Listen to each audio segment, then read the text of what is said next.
How's it going, guys? It's Burgas here and welcome to another Cow Dragons video. Today we're going to talk about the alliances. And honestly, I thought this part of my Cow Dragons journey was finished. I finally found a kingdom that feels stable, people are enjoying playing with, leadership that have already proven they could stay together in multiple seasons. And then out of nowhere, everything changed. A lot of players are spending weeks for looking for the perfect kingdom. I did exactly the same thing when MFD disbanded. You look at the activity, you look at the leadership, you look at the migration history, you look at the alliance, and you try to make the safest decision possible. Now, normally I don't talk about the alliances that much on my channel, so if you enjoyed this type of discussion, don't forget to hit one like and subscribe.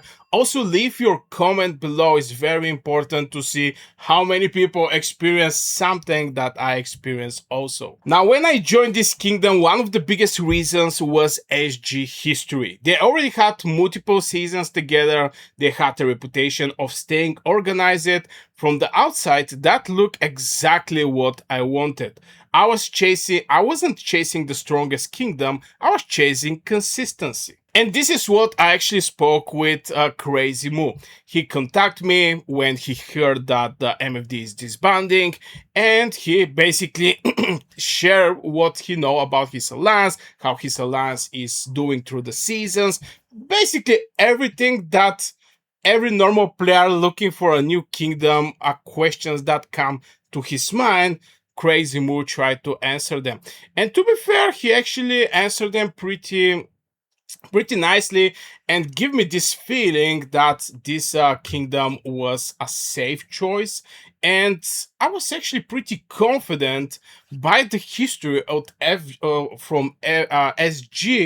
that I'm going to just migrate there. Then we receive a notice that MFD will be disbanded. Naturally, everyone starts preparing for what comes next.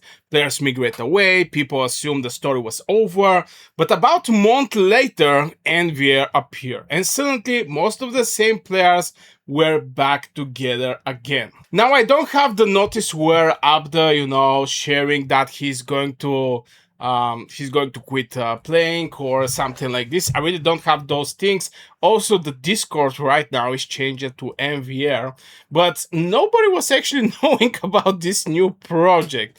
And I even get asked from one of the officers from the MFD, that the update is creating a new project, so nobody's having an information. So if they don't contact you, most likely, they're making something new.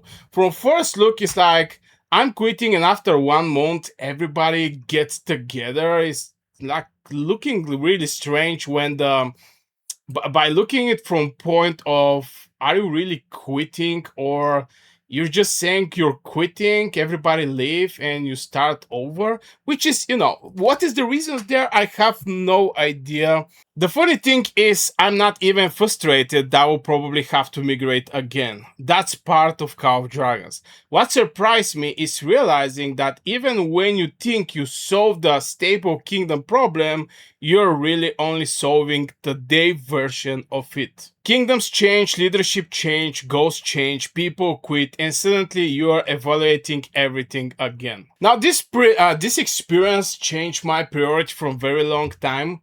Before very long time, because I was part from one of the top kingdoms in this game for very long time, till I just decided that if you want to be on top, is something extremely unstable. What I mean by that is, today you are playing top KVK. Majority of the cases, the top KVK is very crappy diplomacy there, and you end up either half of the season not playing because you and your alliance, the next zones is going to be you and your alliance, and maybe going to fight at the final zone, or is something that just the enemy decide to not going to fight, you get the whole map and everything finished.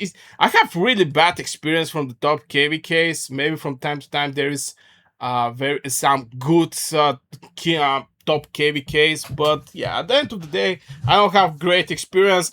At the middle, I think the Kingdoms is maybe the best experience so far. But yeah, after couple disbandings. I was looking just some small kingdom where I believe the people inside was, if you have like 100, 150 people, that is no ego people. That is no like people who constantly need attention and stuff like this. The whales and krakens, this type of players. I think everything was very easy to be coordinated, very easy to be maintained, but you never know what is going to happen. Right now, I haven't started looking. I'm not talking to kingdoms. I don't have a destination, but eventually I'll have to make another decision. And this time I'll probably evaluate kingdoms differently than I did before. I'm still figuring out exactly what those priorities should be. And one of the things maybe is going to be if the kingdom is a little more fresh. What I mean by that is when a kingdom gets builded, here is the thing. You're going to, have fresh leadership. People are excited. New project, new maybe kingdom. So this excitement can carry for like two, three, maybe 4 seasons before the excitement disappear. Because at one point the excitement is going to disappear. It's going to be the same people. It's going to be the same problems. Everything is going to look the same. But here is the thing about the new kingdom. Again, it's going to be like 2, 3 seasons. If I join in kingdom that is for like maybe year and a half or maybe 2 years together, there is a decent chance they may not survive the last couple seasons. So it's going to be very hard to evaluate where I'm going to go next.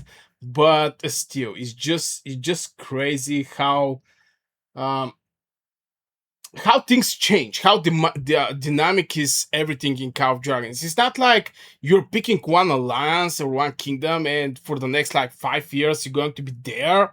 Maybe if the leadership is something that they are playing together for like 10 years of different games, and they decide to start playing Call of Dragons, and they can be stable leadership in the future. But even I have even witnessed this type of people who just make a kingdom. They play together for a very long time from a different games, and for some reason some other game catch their attention, and they leave their kingdom or their alliance. So there is nothing guaranteed in this game. This whole situation reminded me how easy it is for us to judge something using the wrong measurement. And I think we're doing exactly the same thing with the heroes. Now click on this video and I'll share with you why I think we're measuring the heroes the wrong way.